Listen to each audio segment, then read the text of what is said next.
Hello ladies and gentlemen, and welcome to the Real United States video blog. And I'm your host Paul Campbell, and behind the camera is my camera operator and wife Beverly Campbell. We're here today to talk about an American legend, Johnny Appleseed. But Johnny Appleseed isn't just a legend. Johnny Appleseed was a real man. His name was Jonathan Chapman, and he was born in 1774, the year before our American Revolution. And he became a legend because he was such an integral part of the development of our agriculture and therefore the development of our nation. Johnny Appleseed, the common legend is that he went about willy-nilly just spreading apple seeds and allowing apple trees to grow up wherever they wanted. The fact of the matter is that Jonathan Chapman was a businessman. He was a nurseryman. He would go about starting nurseries through homesteading, starting apple trees for nurseries to sell to settlers as they moved to the west. Those settlers would buy those trees and plant them on their homesteads as a way of securing their rights to maintain that property. Well, a lot of those trees have gone wild. And if you drive across the northern United States to this day, you will find wild apple trees like this one. This is not a tended apple tree. It's kind of scabby and buggy, but it is what it is. And there are wild apple trees. You'll drive by them just at random anywhere across the northern United States. Now, apples are found on most every continent in the world, with the exception, of course, of Antarctica. But they aren't indigenous to the United States. They were imported here by European settlers in the 17th century. The first apple orchard was actually started just outside of Boston by a man by the name of William Buxton. Those plants were imported from Europe. Now, apples have been around for thousands of years, and the discovery of apples as a cultivatable fruit is actually credited to Alexander the Great, who, they tell us, discovered them in 328 BCE in Central Asia in what is now present-day Kazakhstan. Now, the modern apple as we know it is of the genus Malus and the Malus domestica specifically. But the original tree, which still exists and specimens have been found in Kazakhstan, was the Malus sieversii. Forgive me if I'm pronouncing that wrong to my botanist friends out there, but I'm doing the best I can. Now, what was indigenous to the United States was the crabapple, or what was called in its day the common apple, Malus sylvestri. Sounds very similar, but it's a much smaller apple. We're going to show you some footage of it here in just a little bit. It's a small marble-sized apple. It's very hard, very sour, but they are edible, and we do, in fact, Beverly and I can some of them every year as a holiday treat. Now, the Malus domestica, the apple we are used to eating, is often grown close by the Malus sylvestri, or the common apple, or crabapple. Crab apples, as you can see, are a much smaller apple. Little tiny things, they grow in clusters. These are the common apple. These were what was indigenous to the United States prior to the importation of what we know as apples today. And again, these are quite pleasant. They're a little tart, but they are nice once they're cooked, and they make nice decorative sorts of spiced apples treats for the holidays. So this is the apple that was originally here in North America prior to the importation of domesticated apples in the 17th century. But Chapman managed to amass quite an estate in his lifetime through the continual process of homesteading, starting a nursery, and moving on. At the time of his death, in fact, he left an estate of over 1,200 acres. Now, Chapman never married in his lifetime, had no children.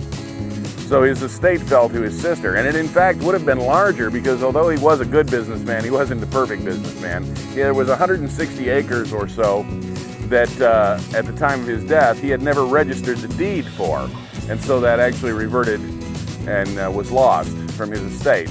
But still a very successful individual because that was a huge amount of property in that period of time.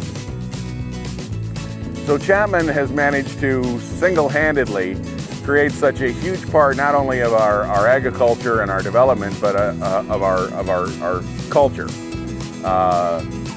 For example, it has been common to use the expression as American as apple pie. I suppose that's a little odd since apples aren't indigenous to the United States, but it has become a common expression.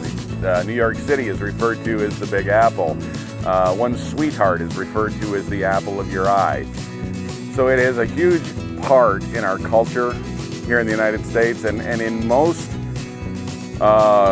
religions and in many legends. Of course, the apple is associated with the Genesis story. There's a famous statue of Hercules holding an apple. It has many, many significant cultural references and symbolism throughout the world. Apples are a product which is a significant agricultural product for the United States. However, the United States only produces about 6% of the global apple production. Almost half of the apple production in the world is grown in China. Italy, Turkey, Poland, all large apple producers. So they're common around the world. Of course, my friends in Russia, a lot of apples grown there. I'm sure you have some different varieties, different cultivars than we have. There are over 7,500 different cultivars, different types of the Malus domestica. I'm sure you're familiar with some of the most common ones, the Macintosh and the Granny Smith and the Red Delicious and the Yellow Delicious. Well, there are actually 7,500 different ones, and you probably saw in a previous episode where I used a relatively rare one called a piñata apple for making apple pie. So Jonathan Chapman, again, made a huge contribution to the ability for settlers to settle, homestead a piece of property, maintain the rights to it. Now, apples were not a huge food source in this time. Why they were grown was actually to make hard cider or Applejack. This is an alcoholic beverage. Basically, it's fermented apple juice, which is easier to produce and faster to produce than, say, beer or distilled spirits. And it was a very common beverage in the 16th, 17th, 18th centuries here in the United States.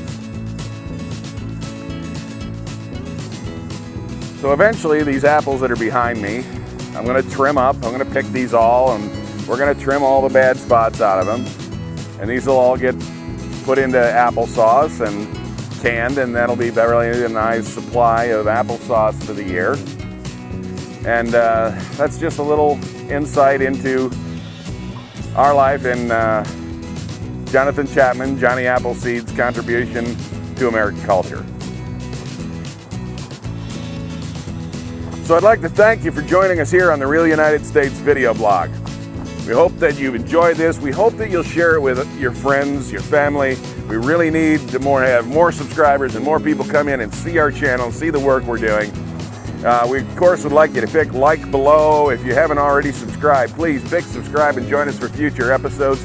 If you have questions or comments, leave them in the comments section below. I try to get back to everybody just as soon as I possibly can.